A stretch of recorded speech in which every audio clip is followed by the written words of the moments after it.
Bruce Lee. The final 48 hours that changed everything. Bruce Lee had only 48 hours left to live, and he had no idea on July 20th, 1973, the man millions believed was almost invincible was still making plans for his future. His biggest movie was about to become a worldwide sensation. New projects were waiting. His career was reaching a level he had spent his entire life fighting for. Then, within hours, Bruce Lee was dead. But here's what makes his final 48 hours so disturbing. This wasn't the first time something had gone wrong. Weeks earlier, Bruce had already suffered a frightening medical emergency involving swelling of the brain. He survived it. He returned to work. And somehow, just weeks later, the same story would end differently. So what really happened during Bruce Lee's final 48 hours? Was his death a sudden medical tragedy? Or were there warning signs that nobody understood until it was too late? Tonight, we're going back to those final 2 days, hour by hour, to uncover what happened to Bruce Lee before the world lost him forever. Bruce Lee had spent his entire life fighting limitations. He challenged traditional martial arts. He challenged Hollywood. He challenged stereotypes about Asian performers. And most importantly, he constantly challenged himself. By the summer of 1973, that philosophy had taken him further than he could have imagined. Enter the Dragon was about to introduce him to millions of people around the world. But before that moment arrived, Bruce Lee would experience 2 final days that would become permanently connected to one of the greatest mysteries in entertainment history. In this documentary, we'll follow those final 48 hours chronologically, examine what is actually known, and separate documented events from the theories that appeared afterward. Because the final hours of Bruce Lee's life reveal something few people expected. His greatest danger may not have been hiding in the shadows. It may have been something no one around him fully understood. In July 1973, Bruce Lee was no longer simply a martial artist. He had become an international phenomenon. Born in San Francisco in 1940 and raised largely in Hong Kong, Bruce had spent years building a career that crossed cultures. His television role as Kato in The Green Hornet introduced him to American audiences. His Hong Kong films transformed him into a superstar. And now, Enter the Dragon was about to become the project that could make him globally famous.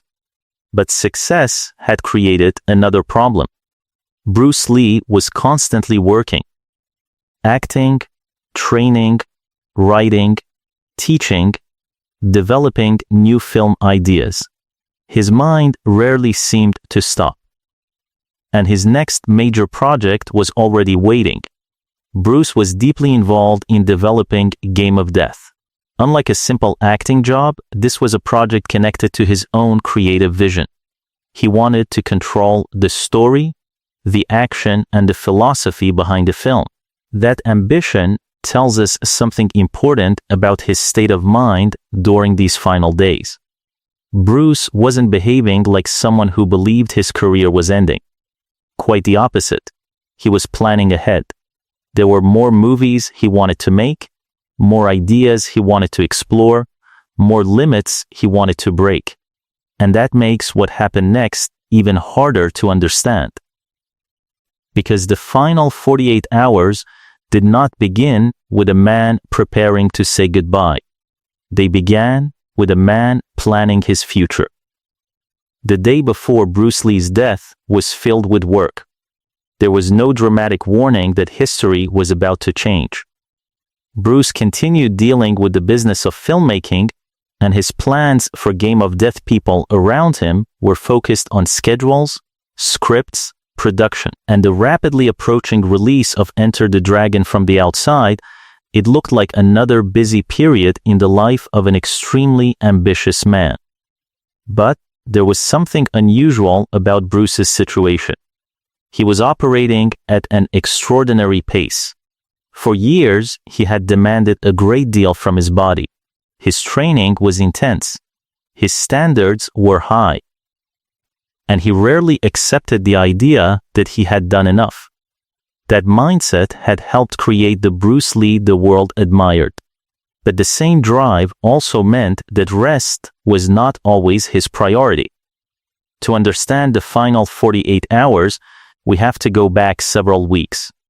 On May 10, 1973, Bruce Lee suffered a serious medical episode while working at a dubbing studio in Hong Kong.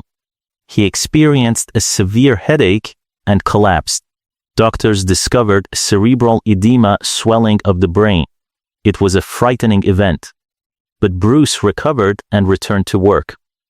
And this detail would become extremely important after his death.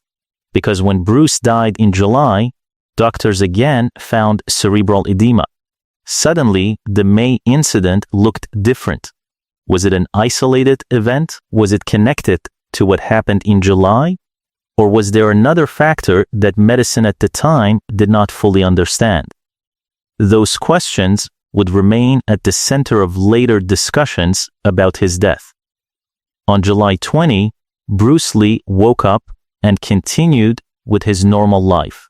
There was no public indication that he knew this would be his final day. His schedule involved work and meetings connected to his upcoming projects. This is one of the most unsettling aspects of historical tragedies. The person living through the moment doesn't know they're living through history. Bruce had every reason to believe there would be another tomorrow, another film, another training session, another challenge, another opportunity to improve. Instead, the day would end with his death. But first came one final meeting. Bruce Lee met producer Raymond Chow to discuss Game of Death. The two men were working through plans for the film and its future. Nothing about the meeting suggested that Bruce was about to disappear from the world. Afterward, they planned to continue their discussions later. Bruce's career appeared to be moving forward. And this is where the timeline becomes especially important. Because Bruce did not suddenly collapse in the middle of a fight. He did not die while performing a dangerous stunt. He was not involved in an accident. Instead, his final medical crisis developed during an ordinary evening. And that ordinary setting is part of what made the story so difficult for people to accept. Later that evening, Bruce went to the apartment of Taiwanese actress Betty Ting Pei. The plan involved continuing discussions about Game of Death before dinner. At some point, Bruce developed a headache. He was given an Equagesic tablet, a medication containing aspirin and meprobamate. Bruce then went to lie down. There was nothing about that decision that would normally suggest immediate danger. He was resting. Dinner was expected later. The movie discussions were not finished.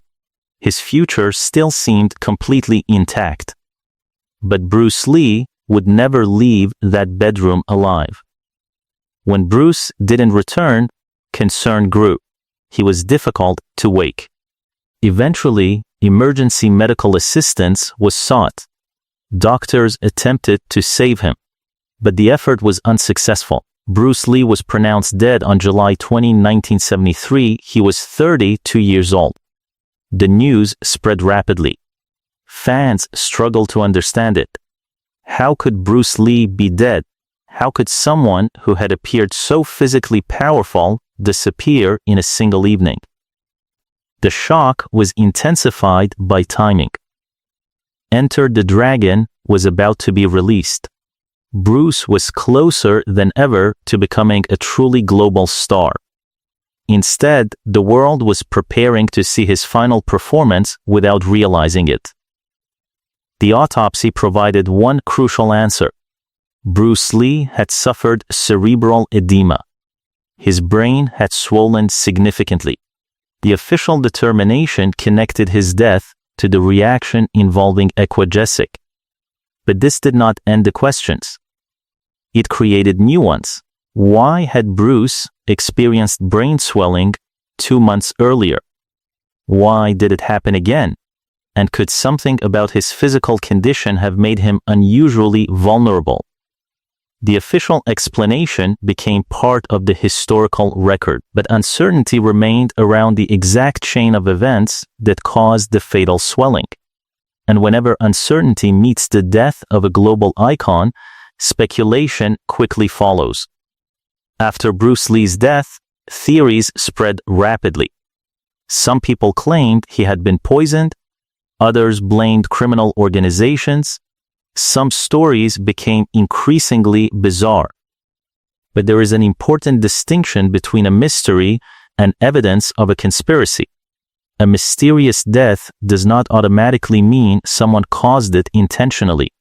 No convincing evidence established that Bruce Lee was murdered. The documented medical finding remained cerebral edema. Yet the human desire for a dramatic explanation was powerful. Bruce Lee was too young, too successful, too physically gifted. To many people, an ordinary medical explanation simply felt impossible. And that emotional reaction helped transform a tragedy into a legend. Bruce Lee's physical condition has also been debated for decades. He trained intensely, he maintained a famously disciplined lifestyle, he studied nutrition and exercise, his body became part of his public identity. But physical fitness does not make someone immune to unexpected medical problems. That distinction matters. A person can be extraordinarily athletic and still experience a serious medical emergency. Bruce's death demonstrated something his own philosophy often emphasized: the human body has limits. The problem was that nobody around him knew exactly where those limits were. And by the time they became obvious, it was too late. Decades later, researchers continued examining the circumstances surrounding Bruce Lee's death. One modern hypothesis proposed that Bruce may have suffered from a problem involving water regulation, potentially contributing to brain swelling. Other discussions have focused on factors such as medication, heat, physical exertion, and dehydration. But these explanations should not be presented as proven facts. They remain theories attempting to explain the documented medical evidence. Without new evidence, nobody can honestly reconstruct every biological event inside Bruce Lee's body during those final hours. And that's an important lesson. Sometimes history gives us a strong conclusion without giving us every detail. Just weeks after Bruce Lee's death, Enter the Dragon reached theaters. The timing was almost surreal. Bruce had spent years trying to break through Hollywood's barriers. He finally succeeded. But he wasn't alive to witness the full impact. The movie became a massive international success.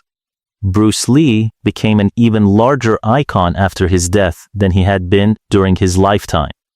His movements were copied, his philosophy was studied, his image became instantly recognizable, and his death became permanently attached to his legend. But perhaps the greatest irony was this: Bruce Lee had spent his life trying to be remembered for what he created. Instead, millions of people also became fascinated by how he died. So what really happened during Bruce Lee's final 48 hours? The most honest answer is less dramatic than many theories, but far more powerful. Bruce Lee spent those final hours doing what he had done for years. He worked, he planned, he created, he pushed forward. He had no reason to believe that his life was about to end. Then a headache appeared. He took medication. He went to rest. And a catastrophic medical event followed. The evidence points to cerebral edema as the fatal condition. The precise circumstances behind that swelling remain the subject of medical discussion. That is where the documented story ends and speculation begins. And perhaps that's the most important distinction of all. Bruce Lee's final 48 hours weren't a story about a man who knew death was coming. They were a story about a man who believed he had more time, more movies to make, more ideas to explore, more limits to challenge. That may be why his death continues to feel so shocking more than 5 decades later. Bruce Lee didn't look like someone approaching the end. He looked like someone just getting started. And perhaps that is the deepest tragedy. His greatest success was arriving at the exact moment his life was ending. The world was finally ready to see Bruce Lee. But Bruce Lee would never see how far his influence would reach. Bruce Lee's life lasted only 32 years. But in those years, he changed martial arts, transformed action cinema, challenged stereotypes, and inspired generations of people to become stronger versions of themselves. His final 48 hours remain surrounded by questions. Some have answers, some have theories, and some may never be completely resolved. But one thing is certain. Bruce Lee's legacy does not depend on the mysteries surrounding his death. It depends on the life he built before it. He taught the world to adapt, to question, to keep moving, to become like water. And perhaps that's the final lesson hidden inside his story. We don't control how much time we have, but we can control what we do with the time we're given. Bruce Lee used his time to change the world. Let us know in the comments below